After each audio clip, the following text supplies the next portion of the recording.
And a very popular social media model by the name of Simone Christensen has added fuel to the fire. She appeared on Mr. Organic's podcast, and she said something very interesting when it came to black women. What is the problem with the white woman and the black woman? What is that about?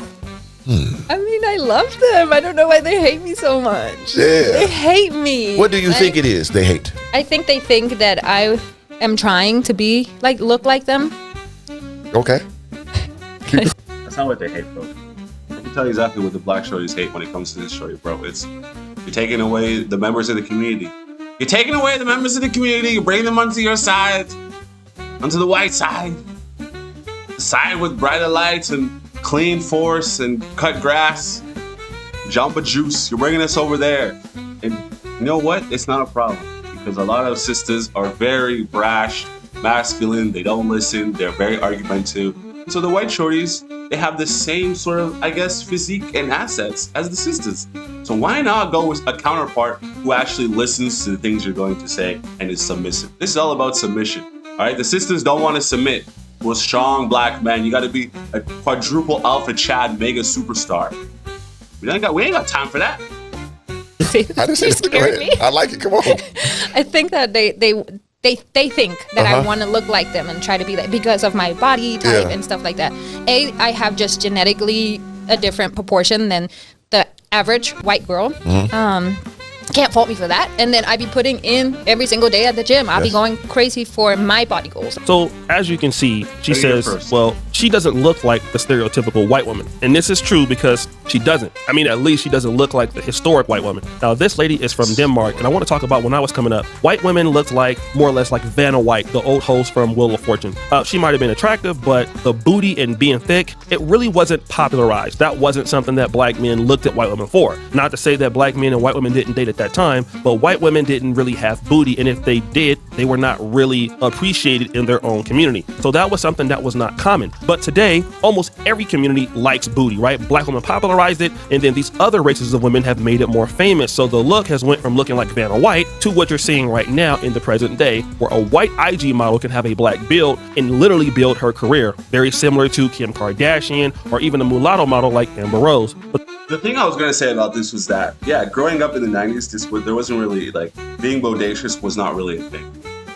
For white women especially. It was more of a black figure. But here's the thing in question. I think there has to have always been white girls were a little bit more voluptuous, right? This has always had to have been a thing. But I think in terms of the public perception and where our mind is at, when you're looking at a white girl, you're thinking more like someone like, what is it? I guess, who's that girl? Pamela Anderson, right? The physique of Pamela Anderson. That is more on the public eye and what the public wants. But once the entire perception changed over to this more bubbly shape, I think the focus became on that. But I don't think the bubbly girls have just popped out of nowhere. I think they've always been there.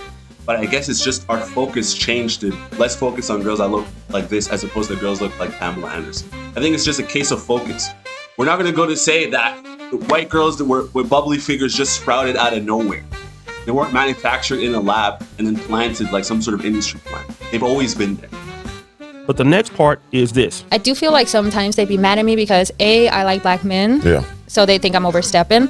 B, I have the same physique as some of them. Okay. So now I'm definitely Cause that ass is overstepping. assing, you hear me? And I do like the black culture. I am in no way, shape, or form trying to be black, but I do listen to love our culture. certain rappers and hip hop. It's trying to slide. And like certain movies and stuff like that. But that's not me trying to be like somebody. You eat fried chicken and watermelon too? So the first part, she talked about, I have booty and I actually work out every day. In other words, I don't think that black women work out enough. But then in this part, she says, black men really like me. And, I like their culture. I like their music. And this is a point of discussion because in the past, a black man, if he were to see a woman like this and had the opportunity, if he were to talk to her, it's not that he doesn't like black women. It's like she looks like a black woman in many aspects with just different features, which would make her exotic. So somebody like Simone Christensen appeals to not only black men who like black women, but even black men who dislike Listen, as somebody who is a snow bunny connoisseur, I have to say this, and I'm not take it as you will, but I love my white bitches, bro. That is out here. Let's not even talk about it. I'm not even gonna front and pretend. No, okay? I'll go from mulatto, Spanish shorties, Arab shorties, that color tone to a nice white Becky. That's my color preferences. Sue me, hate me, take this out of context, clip it, use it against me forever. I don't care, dude. I really couldn't give a fuck. This is what I like. A nigga likes what he likes, okay? I'm a snow bunny connoisseur, bro. Black women. And this is where somebody like her wins. You see, she's from Denmark and living out in Miami. So if you were to see her in Denmark, with the taste that men in Denmark have, it probably wouldn't be the case that she would be able to be accepted there, right? But a woman like her can come into the black community or come into Black Miami, and then all these ballers want to talk to her because she's white with blonde hair. Oh, Lord! Lord, have mercy on my soul. Hair, and she has a black girl's body. So when you look at black women, it's easy for somebody to assume that black women are jealous of her just because she's white with a big butt, right? There is a TikToker by the name of Seti Manata who basically explained some of the reasons why black women are perceived to be jealous or envious of white women. We're still one of the most disrespected, neglected, and forgotten racial groups as well. This is to the extent that when we talk about women's problems, but don't play the victim now, shawty. Don't play the victim. Don't act like your shit don't stink. Don't act as if you're doing things that are quote-unquote acceptable. Don't. Because if you were doing things that were acceptable, none of them would complain, bro. None of them would complain. But as the Bible verse says, forgive them, Father, for they do not know what they do. A lot of things that are portrayed to the black media and to the black people, in a sense, is always things that are, I guess, derogatory and degenerate. All right? There's no female pop stars out here twerking on stage to manifest their entire career. Yeah, you have Ice Spice and Megan Thee Stallion doing so. What's that girl? Red Steel? Sexy Red. They're out here doing things that are degenerate and doing things that are not respectable for the culture. If the white pop stars are doing that, the white girls would do that. So clearly it goes to show you that the white girls are not doing that, but yet the black girls are doing that. So how about we take a second to have some sort of accountability and let's change the things that we are consuming in the media for our culture, and then these black women will be more respected. I'm just saying. we have to stop and be like, okay, now let's talk about black women's problems. Because more often than not, women's problems neglect the problems that are unique to black women. Which is why we have stuff like misogyny and then misogynoir. Because racism plays a good part, and because these white women who face issues with misogyny will become misogynist towards black women. And now we have misogynoir. Now, in this... First of all, the male hatred of women is called misogyny. The female hatred of men is called misandry. All right, let's just put that out there. She had no idea what she was talking about. She made this TikTok without having the proper terminology, and this is the problem with TikTok. Y'all out here are spreading misinformation at the speed of California wildfires. Relax! In this case, the young lady really makes it plain. She's saying here that things that are supposed to be for women, black women, are easily forgotten. For an example, feminism. Now, black women join feminism with white women, and then they're often left out of the conversation, even though they join into feminism trying to get equality with white women. And then what happens is oftentimes when black women do this, they find themselves being slighted by those same white women. And then, as this young lady has said, white women will start being misogynist towards black women, and she used a term to express that, which is called misogynoir.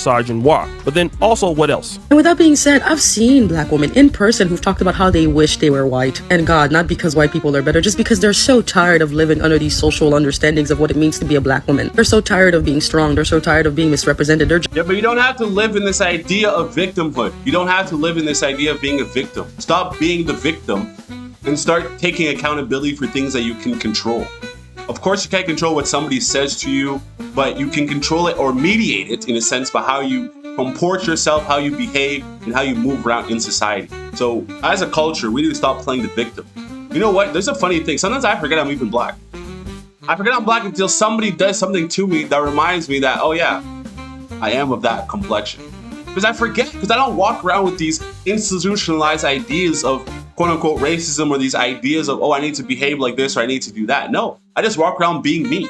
And I completely forget it. I become oblivious to the whole thing.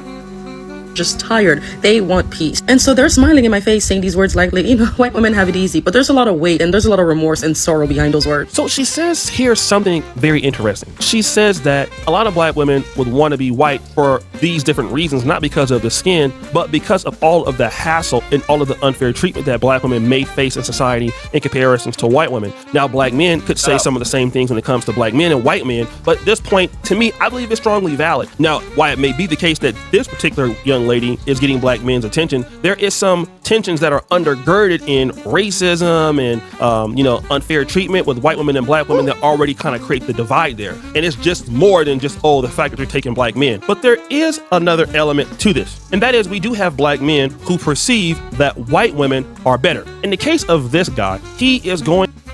I have to agree with that, man. As a bona fide nigga, man, these white shorties, bro, they just be doing it for a nigga, you know what I mean? To describe black women in a very pejorative manner. They are consistently stirring up drama, confusion, even death, On the other hand, you got white women. Never seen that. White women the majority of white women always seem to be well off. But then watch how he talks favorably about white women. They're hearing all type of deals. They know how to act like a lady. They know how to shine with the person that they came there with. Most 9 times out of 10, they're not going to come somewhere and this is a money meeting. The money is more important. White women would stay on track. Now, we got to be honest. There are some black men out there who believe that white women are just more feminine. White women are more loyal. White women won't disrespect you. Facts. And so if you can get a white woman with a black woman's body and with a white woman's attitude towards a relationship, then everything will be okay. And some black men win with this argument and some lose. In the case of Shannon Sharp, that is what he thought. He thought that if I got a white woman and that has yams or booty or even younger, that this was going to be the case. But unfortunately, as we know, it's not the case. Not all the time. There's some times where you might, be correct and sometimes you won't be. But I'm going to give my honest assessment. I can see how a white woman like this is going to get a lot of black men's attention. I mean, when you look at her, she is very good looking. You can look at her and say that, she do got body. She likes exclusively black men. And I'm going to be honest, if you're the average black woman, that is competing against somebody like her with black men, it probably is going to be difficult if a black man is open to dealing with white women. All right. Because she does have booty. She does work out. Like I said, she's going to 9 times out of 10 even flip dudes that typically would only deal with black women to white women, right? And then here's the other part. The kind of black men that she's going to be able to attract are probably the black men that black women want or cannot get. When you talk about like high wealth, individuals or guys that are in the NFL, guys who are, like I said, maybe black women consider very good looking or all of that, this white woman is right there in line to compete for some of these guys. And I can see why, especially athletes, because she's athletic, she is white, and you do have those black men out there who don't care about nothing but white and being light skinned. So the reality is that for black women, these other groups of women are going to come into your community and they're going to compete for your men, especially on Instagram. Now, there is a black economy, guys, on social media that you can get brand deals. I mean, look at Fashion Nova. It's just not black women who buy Fashion Nova, it's everybody. So, these white women know if they come to Miami, they can get in the black sector and make money in the IG model sector. There's money and there's black men that spend money. And this is what you're going to continue to see. White women who are going to look at black men that have money and they're going to come in and they're going to compete and they're going to either be on their best behavior or pretend to be on their best behavior. And they're going to be able to get probably the highest earning or top level black men to notice them. And it's going to be quite easy. I think it's easier for her to get a high earning black man in America than it would be for her to get a high earning white man in Denmark. Right.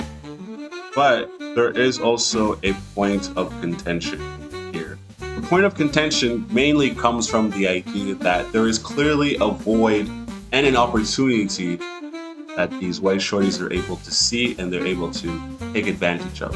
Because if this was the case of all the black shorties were really on their P's and Q's and able to, I guess, present themselves in a manner that was agreeable by men or in a manner that men enjoyed, then they would be getting scooped up left and right. But the portrayal of most women of color is that they're portrayed in a way that is it destroys the black culture. Okay, women of color are the least chosen on most dating apps, and it's just the idea of perception. If the black woman was perceived or portrayed in a way in the media that was more holy and uplifting, they would get more chosen.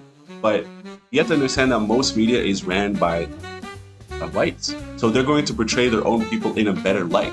So this probably has an effect on the men of color to say, oh, you know what, the white girls are actually better. Well, that's only because of their perception, because people of their own kind are being portrayed in a way that is negative. So we have to also take that into consideration. But also a man's taste also has to do with where he grows up. A lot of these people, of men of color, they're mostly in a situation where they're surrounded by nothing but people of color. So when they get into a situation that's higher up of status, now they start getting white women interested in them, and they're like, oh, this is something that could be deemed as exotic. Or you have another brother like me that grew up in a situation where it was nothing but white girls. So my interests necessarily are leaning more to that way. So it all comes with this, there's always a yin and yang, a push and pull between these ideas and ideologies that we have as people. We can't necessarily bash a certain people because they're doing X, Y, Z, and we can't bash another thing because they're doing this. It's like, there's obviously white women that will complain and say, hey, the black girls are taking our men, and vice versa. It's just that other side doesn't get enough light on it. There's not enough media portrayal of white girls complaining and saying, oh, all the black girls are taking our brothers. So it's all perception. It all comes down to perception and ideologies. So we have to take that into consideration and not just eat up whatever we find online. Everyone can have their preferences, and that's okay. That's what makes the world a better place, is if we all have preferences. All right? Now, that's about it for today, guys.